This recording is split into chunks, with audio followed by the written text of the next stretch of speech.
जय हिंद दोस्तों, कैसे हैं आप सब। उम्मीद करते हैं आप सब ठीक होंगे। दोस्तों आज का हम लोगों का टॉपिक है नंबर सिस्टम। कोई भी एग्ज़ाम हो जिसमें मैथ्स पूछता है तो उनमें में से नंबर सिस्टम में से ज़रूर क्वेश्चन पुटअप करता है।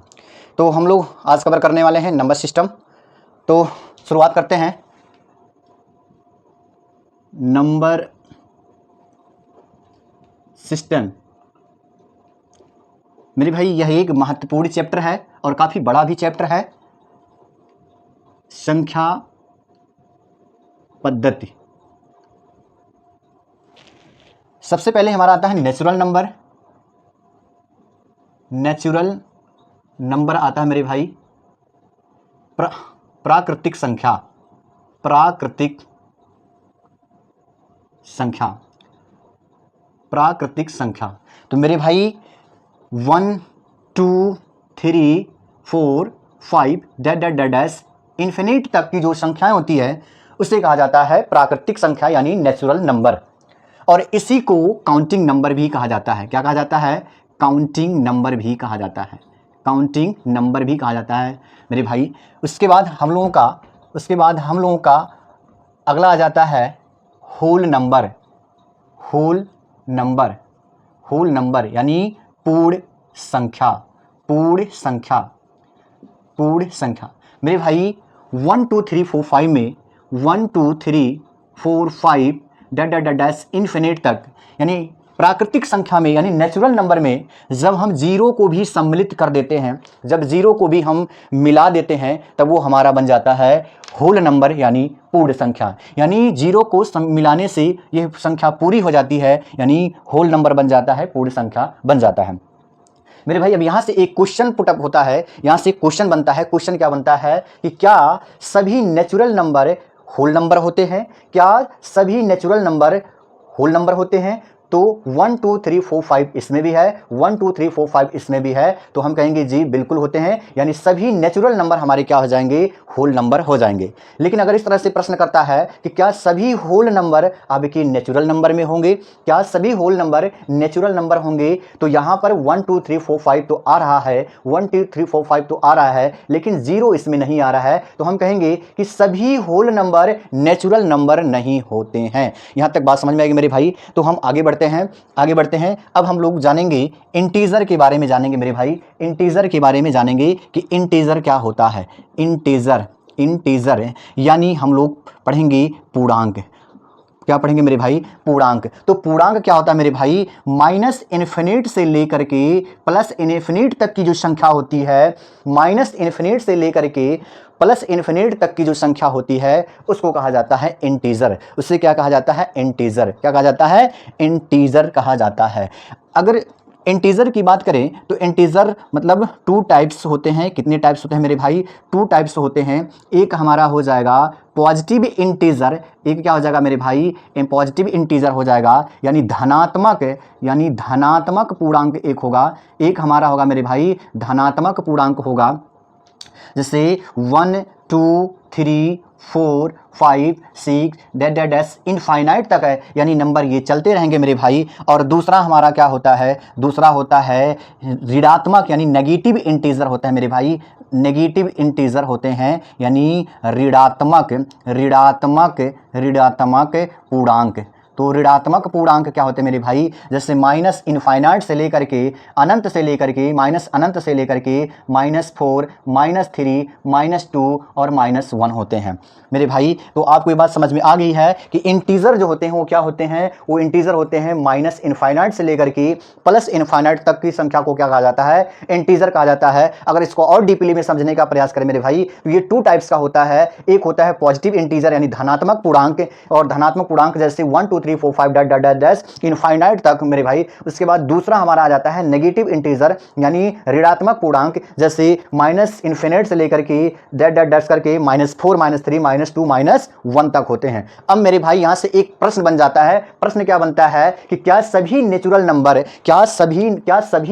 नंबर इंटीजर होते हैं? तो हम कहेंगे मेरे भाई 1 2 3 4 5 डैश डैश इनफाइनाइट तक, और यहां पर भी आ रहा मेरे भाई 1 2 3 4 5 डैश डैश डैश इनफाइनाइट तक, यानी सभी नेचुरल नंबर हमारे क्या हो जाएंगे? इंटीजर हो जाएंगे। लेकिन अगर प्रश्न बने अगर ऐसे प्रश्न पूछे कि क्या सभी इंटीजर नेचुरल नंबर होते हैं, तो हम कहेंगे बिल्कुल नहीं होते मेरे भाई, क्योंकि इंटीजर में आपका नेगेटिव भी आ जाता है। क्या आ जाता है? नेगेटिव आ जाता है, जबकि नेचुरल नंबर में ओनली क्या है आपका पॉजिटिव आ ही आता है। अगर इतनी बात समझ में आ गई मेरे भाई, तो फिर हम लोग आगे बढ़ते हैं। इसमें एक प्रश्न और आ सकता है मेरे भाई कि जीरो क्या है, जीरो क्या है? तो मेरे भाई यहां पर जीरो ना तो नेगेटिव इंटीजर है और ना ही पॉजिटिव इंटीजर है। यहां पर जीरो जीरो क्या है? केवल ओनली क्या है? ओनली केवल इंटीजर है। क्या है मेरे भाई? इंटीजर है। यहां पर जीरो ना तो आपका नेगेटिव इंटीजर है और ना ही आपका पॉजिटिव इंटीजर है। जीरो केवल यहां पर क्या है? इंटीजर है। केवल क्या है? पूर्णांक है।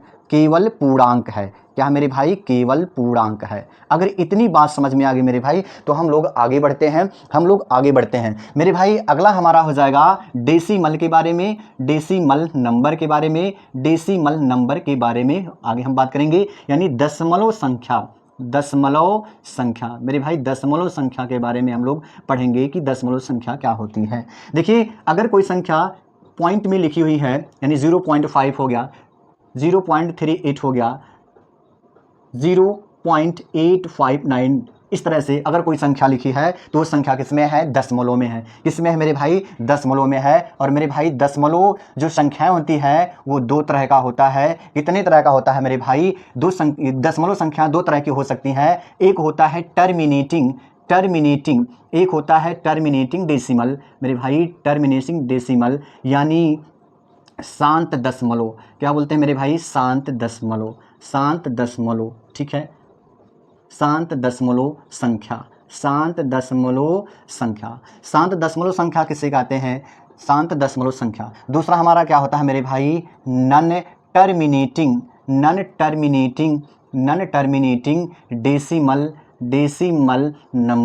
डेसिमल नंबर, यानी अशांत दशमलव संख्या। अशांत दशमलव संख्या। अब इसको थोड़ा सा और उदाहरण की बात अगर हम करें मेरे भाई, अगर हम उदाहरण लेकर के बात करें मेरे भाई, तो शांत दशमलव संख्या वो होती है कि जब किसी संख्या से किसी संख्या में भाग दिया जाता है तो दशमलव के कुछ अंक के बाद वो पूरी तरीके से विभाजित हो जाए, दशमलव के कुछ अंक के बाद पूरी तरीके से विभाजित हो जाए, तो उसे कहा जाता है शांत दशमलव संख्या। क्या कहा जाता है मेरे भाई? शांत दशमलव संख्या। शांत का मतलब होता है पूरी तरीके से बैठ जाना, पूरी तरीके से रुक जाना। जैसे अगर मेरे भाई, अगर हमें एक में 2 से भाग देते हैं मेरे भाई, तो ये कितना हो जाएगा मेरे भाई? ये आएगा 0.5, यानी दशमलव के कुछ अंक के बाद ये पूरी तरीके से विभाजित हो जाएगा मेरे भाई। अगर हम एक में 5 से भाग देते हैं मेरे भाई, तब कितना आ जाएगा मेरे भाई? 0.5 आएगा, 0.2 आ जाएगा, 0.2 आएगा मेरे भाई। अगर हम एक में 5 से अगर हम डिवाइड करते हैं, तो वो भाग देने के बाद क्या होगा? दशमलव के एक अंक के बाद पूरी तरीके से विभाजित हो जाएगा, यानी वो संतुष्ट हो जाएगा, आगे नहीं बढ़ेगा मेरे भाई। उसे क्या कहा जाता है? शांत दशमलव संख्या कहा जाता है। और अशांत दशमलव संख्या क्या होता है मेरे भाई? जैसे मान लीजिए 0.28567892 इस तरह से मेरे भाई ये कभी कटेगा नहीं, ये ऐसी संख्या बढ़ती रहेगी, कटेगा ही नहीं मेरे भाई। तो ऐसी संख्या को कहा जाता है नन टर्मिनेटिंग डेसिमल नंबर। अगर मैं बात करूं मेरे भाई, तो नन टर्मिनेटिंग डेसिमल नंबर वो टू टाइप्स होते हैं मेरे भाई। दो तरह के बन सकते हैं मेरे भाई। एक होता है हमारा, एक हो जाएगा रिकरिंग डेसिमल नंबर होता है मेरे भाई, जिसे कहा जाता है आवृत, यानी आवृत दशमलव संख्या, जिसे कहते हैं मेरे भाई आवृत दशमलव संख्या, यानी रिकरिंग डेसिमल नंबर। आवृत का मतलब होता है दोहराना, यानी कोई संख्या वो रिपीट हो रही है बार बार, कोई संख्या वो क्या हो रही है? रिपीट हो रही है। जैसे मेरे भाई अगर मैं उदाहरण लेकर के बात करूं, तो अगर मेरे भाई एक में अगर हम 3 से हम भाग दे रहे हैं, डिवाइड करें मेरे भाई, तो ये कितनी बार जाएगा? ये भाई जाएगा 0.3333 मेरे भाई। ये कटेगा नहीं और ये ऐसे चलता ही रहेगा। तो ये चलता रहेगा, यानी आवृत हो रही है, आवृत मतलब दोहरा रही है, वो संख्या बार बार रिपीट हो रही है मेरे भाई, और इसको कहेंगे हम रिकरिंग डेसिमल। क्या कहेंगे मेरे भाई? रिकरिंग डेसिमल कहेंगे। जैसे मेरे भाई दूसरा एग्जांपल मैं लूं, अगर मैं 20 में 3 से भाग दूं मेरे भाई, तो कितनी बार जाएगा? 3 छक 18, 6.66666, इस तरह से रिपीट होता रहेगा मेरे भाई, ऐसे वो रिपीट होता रहेगा मेरे भाई, ये विभाजित नहीं होगा, और इसे कहेंगे रिकरिंग डेसिमल। और मैं थोड़ा सा और यहां पर बता दूं कि जब कोई संख्या बार बार रिपीट होती है ना, तो उसे संक्षेप में लिखने के लिए तरीका होता है। तरीका क्या होता है मेरे भाई? जैसे यहां पर 3 बार रिपीट हो रही है, तो हम इसको लिख सकते हैं, जो संख्या रिपीट हो रही है उसी संख्या के ऊपर लगा देंगे बार। तो इसका मतलब ये हो गया कि ये 3 एक ऐसी संख्या है जो बार बार रिपीट हो रही है। जैसे मेरे भाई हम नीचे वाले में इसमें देखें, जो लिखा है 6.6666, ऐसे जो चल रहा है मेरे भाई, तो इसी को हम इसकी संख्या को, बढ़ती हुई संख्या को रोकने के लिए क्या लगाएंगे? ये 6 ही एक ऐसी संख्या जो बार बार रिपीट हो रही है, तो इस संख्या के ऊपर हम क्या लगा देंगे? बार लगा देंगे मेरे भाई। जैसे मैं एक और संख्या ले लेता हूं, जैसे मान लेते हैं 2.373737 ऐसे रिपीट हो रहा है मेरे भाई। तो यहाँ पर देखिए 2 ऐसी संख्या है जो बार बार क्या हो रही है? रिपीट हो रही है मेरे भाई। तो इसको हम लिख सकते हैं 2.37 पर बार, यानी दोनों संख्याएं यहाँ पर रिपीट हो रही है मेरे भाई, तो इस नाते में दोनों संख्याओं के ऊपर मैं क्या लगा दूंगा? बार लगा दूंगा।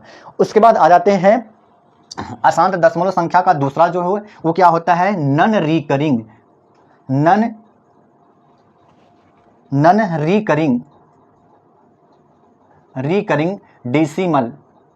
Decimal number.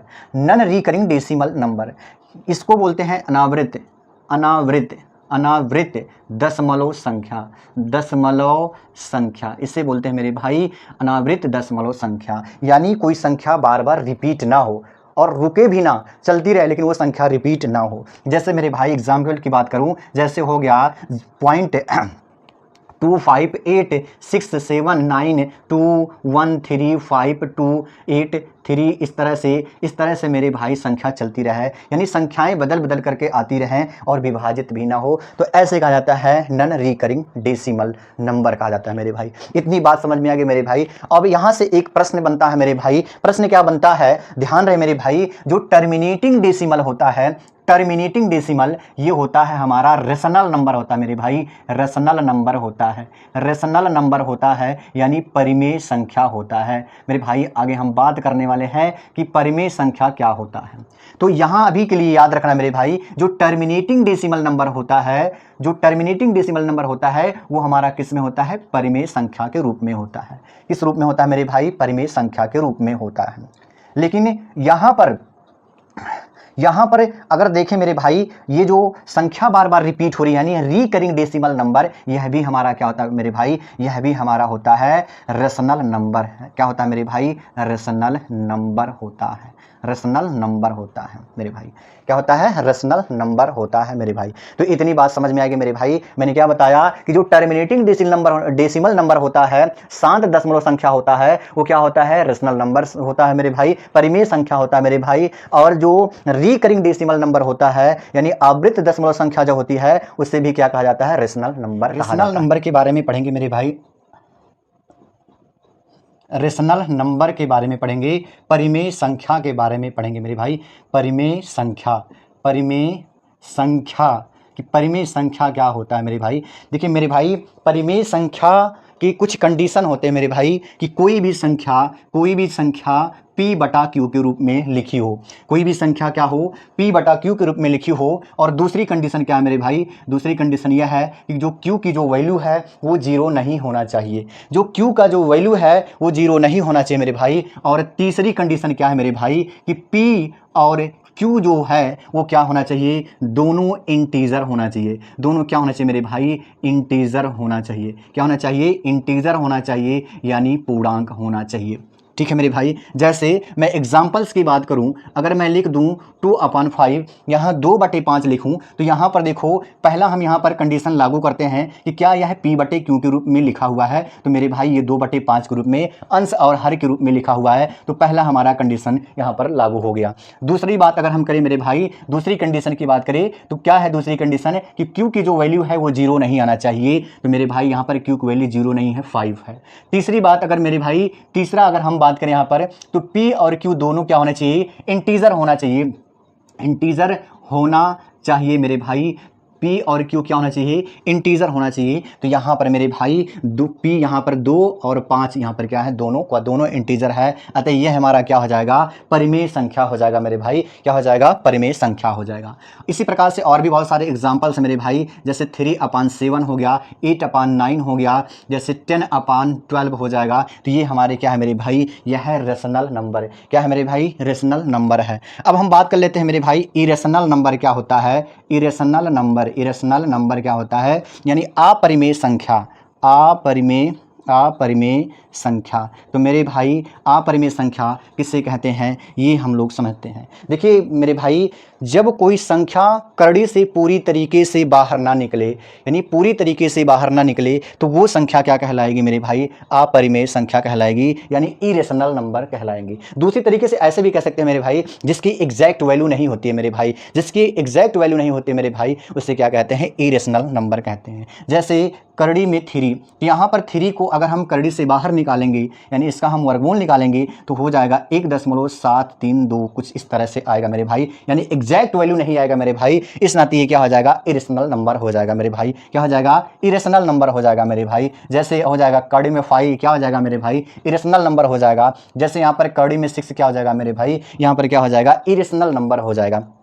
लेकिन यहाँ पर अगर मैं करड़ी में 4 की बात करूँ तो ये क्या है, तो यहाँ पर देखिए हम कहेंगे मेरे भाई कि हमारा रेशनल नंबर यानी परिमेय संख्या है। वो कैसे, क्योंकि मैं 4 को ऐसे भी लिख सकता हूँ और यहाँ से ये कैंसिल हो जाएगा, क्या बचेगा, 2, यानी 4 को जब हम करड़ी से बाहर निकालेंगे तो वो पूर्ण रूप से बाहर निकलेगा, क्या होगा मेरे भाई, पूर्ण रूप से बाहर निकलेगा। तो यहाँ पर ये क्या हो जाएगा, ये हो जाएगा हमारा रेशनल नंबर हो जाएगा।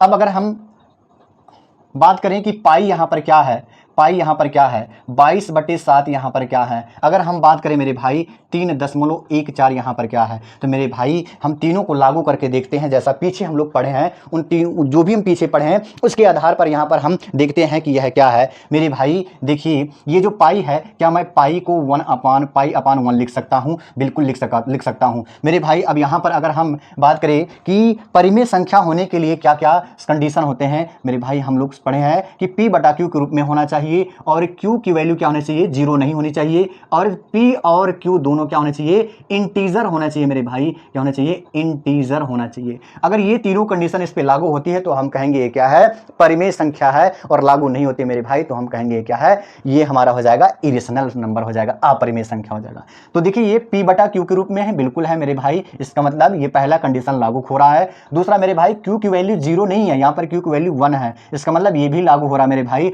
लेकिन अगर मैं P और Q की बात करूं मेरे भाई, तो P और Q की अगर बात करूं तो क्या यहां पर पाई कोई इंटीजर है, क्या नहीं है मेरे भाई, क्योंकि इंटीजर हम लोग पीछे पढ़े हैं कि जो इंटीजर होता है वो होता है -इनफाइनाइट से लेकर के +इनफाइनाइट तक, यानी धनात्मक नंबर्स और क्या होते हैं, ऋणात्मक नंबर्स, वो क्या होते हैं, इंटीजर्स होते हैं। क्या ये कोई संख्या है, क्या बिल्कुल नहीं है मेरे भाई। तो ये हमारा क्या हो जाएगा, यानी ये वाला लागू नहीं होता है मेरे भाई। इसका मतलब ये क्या हो जाएगा, ये हो जाएगा अपरिमेय संख्या, क्या हो जाएगा मेरे भाई, अपरिमेय संख्या हो जाएगा। यहाँ पर देख ले मेरे भाई 22/7 अगर मैं बात करूँ मेरे भाई, तो यहाँ पर देखो P/Q के रूप में लिखा है, बिल्कुल लिखा है। दूसरी कंडीशन अगर देखें Q is not equal to 0, यानी यहाँ पर जो Q की वैल्यू है वो 0 नहीं है, तो ये भी लागू हो रहा है। और देखो P और Q की अगर मैं बात करूँ मेरे भाई, P और Q की अगर मैं बात करूँ मेरे भाई, तो यहाँ P और Q दोनों क्या है, इंटीजर है, मतलब ये हमारा क्या है, ये हमारा परिमेय संख्या है, क्या है मेरे भाई, परिमेय संख्या है ये हमारा। अब मेरे भाई इसकी मैं बात करूं तो मैंने शुरुआत में बताया था कि ये जो डेसिमल जो है ये क्या हो जाएंगे, ये रेशनल नंबर हो जाएंगे। चलिए इसको हम थोड़ा सा आगे प्रयास करते हैं। देखो ये दशमलव, 2 अंक के बाद दशमलव मेरे भाई, तो क्या मैं ऐसे इसको लिख सकता हूं, यानी 100, 2 अंक के बाद दशमलव है तो मैं 2 0 एक लिख के 2 0 मैं कर दिया हूं। अब यहाँ पर कहेंगे मेरे भाई ये P/Q के रूप में लिखा है, बिल्कुल लिखा हुआ है। Q की वैल्यू क्या 0 है, नहीं, यहाँ 100 है, यहाँ क्या है मेरे भाई 100 है। और इसके बाद P और Q इंटीजर होना चाहिए, तो देखिए यहाँ पर P और Q दोनों इंटीजर है, तो हम कहेंगे मेरे भाई यहाँ पर हम कहेंगे ये भी क्या है, परिमेय संख्या है, क्या है मेरे भाई, परिमेय संख्या है। क्या यहाँ तक मेरी बात समझ में आई मेरे भाई, यहाँ तक मेरी बात समझ में आई। आज का क्लास यहाँ तक मेरे भाई, इसके बाद फिर हम इसके और भी जो बचे हुए पार्ट हैं उसके बारे में हम अगली वीडियो में पढ़ेंगे। तब तक के लिए धन्यवाद। जय हिंद।